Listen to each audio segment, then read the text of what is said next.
Author Mark Levin, in your most recent book, The Liberty Amendments, Restoring the American Republic, you propose amendments to the Constitution, including term limits for members of Congress, a repeal of the 17th Amendment for the Senate, establishing term limits for Supreme Court justices, limiting federal spending, limiting federal taxing, limiting the federal bureaucracy. Which of these are most important to you?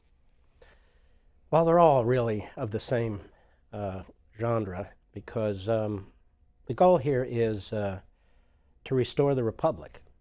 And the federal government is so completely out of control and unhinged from the Constitution that when you look at the various things that it's doing, it would be nice if we could break them into three separate branches, and this branch should be controlled and that branch controlled. But it's more mush now. They really don't check each other as much as they coordinate and work with each other. And of course, there's this other branch the framers never even contemplated, this massive administrative state, the fourth branch, I call it. So they're all quite important. And the goal or the purpose of the book is to not only talk about how to revive the Constitution and restore the Republic, but to inform people on what the Republic is supposed to look like, how the Constitution is supposed to function, and to move some of the decision-making away from the centralized government back to the state legislatures acting collectively as the framers intended. You write in the Liberty Amendments about the 17th Amendment. The 17th Amendment serves not the public interest, but the interests of the governing masterminds and their disciples. Its early proponents advanced it is not because they championed democracy or the individual, but because they knew it would be one of several important mechanisms for empowering the federal government and unraveling constitutional republicanism. Right. Remember, the framers didn't create a pure democracy. That would be absolute nonsense and crazy. In fact, if you look at the Constitution, it's very complex what they created here. You have a central government with limited enumerated powers, three branches, each of which is supposed to be working with each other sometimes, like checking each other. And of course, you have the states where all the plenary power is supposed to exist, and the individual where all the individual sovereignty obviously exists. So this idea that direct elections is what the framers intended is not correct. They intended it for the House of Representatives, and Madison's notes make this clear. They debated this at length, what the Senate was supposed to look like. They went back and forth with different models. But when it came to the Senate, Madison and the others made quite clear that you could not have the direct election of senators without creating this all-powerful centralized national government. They wanted a federal republic, not an all-powerful centralized government. And they even made this case to the states when it went to the states for the ratification of the Constitution. They said, look, the Senate is made up of individuals chosen by the state legislatures, so you're going to have a role in the federal lawmaking process, among other things. So the Federalists used the Senate, among other things, and the nature of the Senate, to persuade the anti-Federalists to support the Constitution. And if we had had direct election of senators in the original Constitution, there would not be an original Constitution. The states would not have ratified it. Furthermore, who exactly do the senators represent? It's the most bizarre body that man has ever created. I mean, there's two from every state. We get that. That was the balance of the large states and the small states. But the direct election of senators, you have situations now where senators voted for, say, Obamacare in states where the governor and the attorney general fought Obamacare in court. And the state legislatures are trying to protect their citizens from Obamacare when the senators voted for it. It's very bizarre. The Senate today really is an odd construct. So the purpose of the Senate was to empower the state legislatures in the federal lawmaking process, not to just have another ability to vote. Recent rule changes in the Senate to limit the filibuster. Do you agree with those? No, I think in the case of Harry Reid and the Democrats in the Senate, they abuse the rules, whatever the rules are. I'll give you an example. They were using the filibuster to block judicial nominees under George W. Bush like no Senate in American history, period. Then they complain when they're in power and they can have the majority about the Republicans not confirming executive officials quickly enough and not pushing through Obama's legislation fast enough.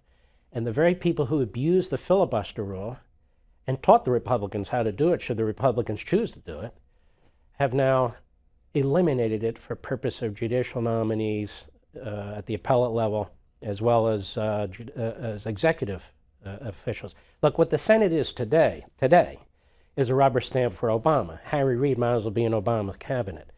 And this is a very odd thing, because rather than protect the institution of the Senate and the institution of Congress, which is what the framers intended, you actually have the majority in the Senate today doing everything it can to support the executive branch in any way it can, even if it means diminishing its own authority. This would be crazy to the framers. Matter of fact, it would have been crazy during Franklin Roosevelt's period. You may remember Franklin Roosevelt tried to stuff the court. He tried to pack the court with liberal ideologues who agreed with him and his agenda. The individual who fought it the hardest was his vice president, who'd been the former Speaker of the House, and many Democrats opposed that the Democrats controlled Congress, and they wouldn't go along. So you have to have people of integrity, people of virtue, in whatever level of government we're talking about. We clearly don't have that in the Senate or in most of our institutions today.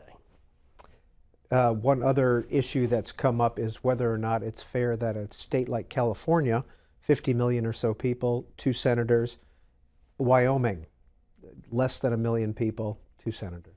Well, that's exactly the point. The 2-senator issue goes to the fact that the Constitution would never have been ratified by all the states ultimately, if only the big states, Virginia, Massachusetts, and Pennsylvania, to name 3, could have as many senators as they want. And this goes back to the point where the House of Representatives is the House of the people, quote unquote, direct elections, the states based on their population.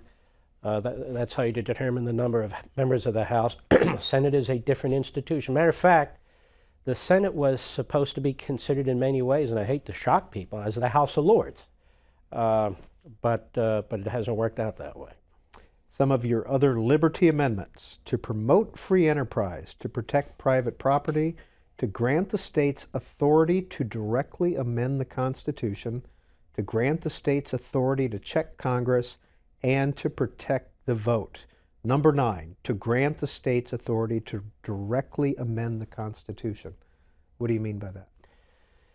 That 3/5 of the state legislatures would be able to amend the Constitution. Look, today, it takes one justice to amend the Constitution, and they're doing it all the time.